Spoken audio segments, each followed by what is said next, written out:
Habitual que el Bàsquet Mallorca hi jugui els divendres, abans a l'Eport, ara a l'Ep Plata, però aquesta setmana jugarà diumenge i qui actua demà és el Sóller Bon Dia.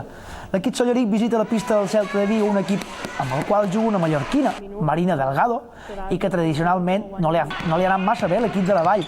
El Sóller Bon Dia arriba a la cita gallega millor que mai aquesta temporada.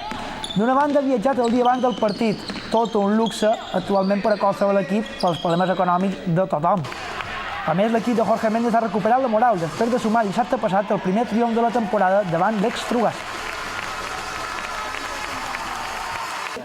Es un equipo que generalmente no se nos da bien, pero creo que a lo mejor no están todo lo finas que estaban otras temporadas, ¿no? Nosotros esperamos que el partido del Estrugasa nos haya servido para ganar en confianza.